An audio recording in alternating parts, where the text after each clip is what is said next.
ഇവാഞ്ചലിയും അനുദിന സുവിശേഷ വിചിന്തനം.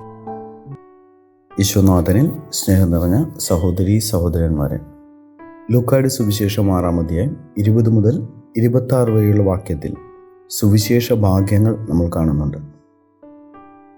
പലപ്പോഴും ലോകം കാണുന്ന കണ്ണിലൂടെയല്ല ദൈവം നമ്മളെ കാണുന്നത്. ദരിദ്രർ ഭാഗ്യവാന്മാരെന്നാണ് കർത്താവ് പറയുന്നത്. അതായത് തങ്ങളുടെ സമ്പത്തിൽ ആശ്രയിക്കാതെ ദൈവത്തിൽ മാത്രം ആശ്രയിക്കുന്നവർ ഭാഗ്യവാന്മാർ.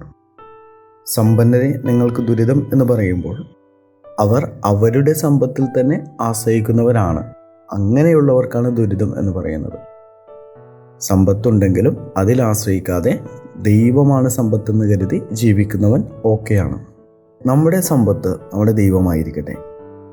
കരയുന്നവരെ നിങ്ങൾ ഭാഗ്യവാന്മാർ, നിങ്ങൾ ചിരിക്കും എന്ന് യേശു പറയുമ്പോൾ തിരിച്ചറിയാം, നമ്മുടെ തെറ്റുകളെക്കുറിച്ചോർത്ത് കരയുകയാണെങ്കിൽ നമ്മളെല്ലാവരും ഭാഗ്യവാന്മാരാണ്. കാരണം ദൈവം നമ്മെ ആശ്വസിപ്പിക്കും. അതുകൊണ്ടാണ് വിശുദ്ധന്മാർ പലപ്പോഴും തങ്ങളുടെ വിലപിച്ചു കൊണ്ടിരുന്നത്. വിശുദ്ധ ഫ്രാൻസിസ് കരഞ്ഞ് ഒടുവിൽ മരിക്കാറായപ്പോഴേക്കും കണ്ണിൻ്റെ കാഴ്ച പോലും മങ്ങിത്തുടങ്ങി എന്നാണ് പറയുക. ആവിലായിലെ വിശുദ്ധ അമ്മ ത്രേസ്യ തൻ്റെ ഗ്രന്ഥങ്ങളിൽ ഉടനീളം താൻ ഒരു ബലഹീനയാണ് എന്നൊക്കെ പറഞ്ഞുകൊണ്ടിരിക്കുന്നു. പാപിയാണ്, ബലഹീനയാണ് എന്നൊക്കെ അവൾ പറയുന്നു. വിശുദ്ധന്മാരൊക്കെ തങ്ങളുടെ തെറ്റുകളെക്കുറിച്ചോർത്ത് വിലപിച്ചവരാണ്. അതുകൊണ്ട് തന്നെ ദൈവം നിരന്തരം അവരെ ആശ്വസിപ്പിച്ചു കൊണ്ടിരുന്നു.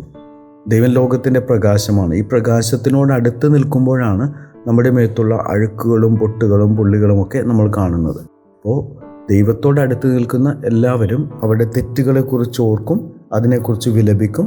അതുകൊണ്ട് തന്നെ ദൈവം അവരെ നിരന്തരം ആശ്വസിപ്പിച്ചു കൊണ്ടിരിക്കും.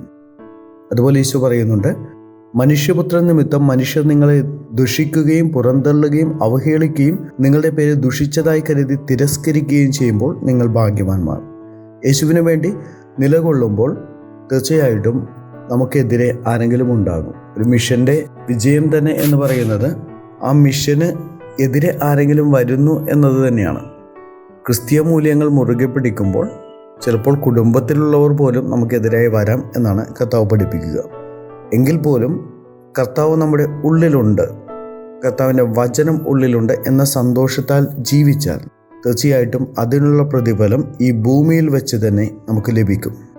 സ്വർഗത്തിൽ തീർച്ചയായിട്ടും അതിനുള്ള പ്രതിഫലം വലുതാണെന്ന് കർത്താവ് വ്യക്തമാക്കുന്നു. അതുപോലെ ഈശോ പറയുന്നുണ്ട്, ഇപ്പോൾ സംതൃപ്തരായി കഴിയുന്നവരെ നിങ്ങൾക്ക് ദുരിതം, നിങ്ങൾക്ക് വിശക്കും. ഇപ്പോൾ ചിരിക്കുന്നവരെ നിങ്ങൾക്ക് ദുരിതം, നിങ്ങൾ ദുഃഖിച്ച് കരയും. മനുഷ്യരെല്ലാം നിങ്ങളെ പ്രശംസിച്ച് സംസാരിക്കുമ്പോൾ നിങ്ങൾക്ക് ദുരിതം. അവരുടെ പിതാക്കന്മാർ വ്യാജപ്രവാചകന്മാരോടും അങ്ങനെ തന്നെ ചെയ്തു. ഇപ്പോൾ അനീതിയോടെ ജീവിക്കുന്നവർ, മറ്റുള്ളവരെ വേദനിപ്പിച്ച് ജീവിക്കുന്നവർക്കൊക്കെ ദുരിതം ഉണ്ടാകും എന്ന മുന്നറിയിപ്പ് കൂടി സുവിശേഷം നമുക്ക് നൽകുന്നുണ്ട്. അതുകൊണ്ട് എന്തൊക്കെ ബുദ്ധിമുട്ടുകളുണ്ടെങ്കിലും, പ്രശ്നങ്ങളുണ്ടെങ്കിലും, വേദനകളുണ്ടെങ്കിലും കർത്താവിൻ്റെ പഠനങ്ങളെ നെഞ്ചോട് ചേർത്ത് പിടിക്കാം. കർത്താവിൽ മാത്രം ആശ്രയിച്ചുകൊണ്ട് മുന്നോട്ട് പോകാം. എങ്കിൽ സ്വർഗത്തിൽ നമുക്ക് വലിയ പ്രതിഫലമുണ്ടാകും. ഈ ഭൂമിയിൽ വെച്ച് തന്നെ അതിനെ കർത്താവ് വിലമതിക്കും എന്നത് തീർച്ചയുള്ള കാര്യമാണ്. ദൈവം നമ്മെ ഇവരെയും സമൃദ്ധമായി അനുഗ്രഹിക്കട്ടെ.